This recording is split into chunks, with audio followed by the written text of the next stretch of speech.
లూకా సువార్త 2వ అధ్యాయము 8వ వచనము నుండి 14వ వచనం వరకు చదువుకుందాం.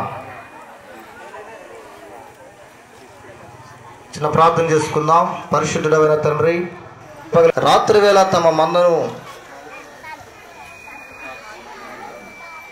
మందను కాచుకొనుచుండగా ప్రభు దూత వారి వద్దకు వచ్చి నిలిచెను. ప్రభు మహిమ వారు చుట్టూ ప్రకాశించినందున వారు మిక్కిలి భయపడిరి.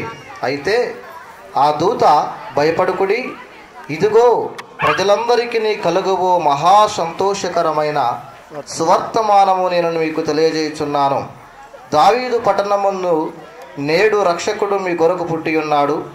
ఈయన ప్రభువైన క్రీస్తు. దానికి ఇదే మీకు ఆనవాలు. ఒక శిశువు పొత్తిగుడ్డలతో చుట్టబడి ఒక తొట్టిలో పండుకొని ఉండుట మీరు చూచెదరని వారితో చెప్పెను. వెంటనే పరలోక సైన్య సమూహము ఆ దూతతో కూడా నుండి సర్వోన్నతమైన స్థలములో దేవునికి మహిమయు ఆయనకిష్టులైన మనుషులకు భూమి మీద సమాధానము కలుగును గాకని దేవునికి స్తోత్రము చేయుచుండెను. ఆమేన్.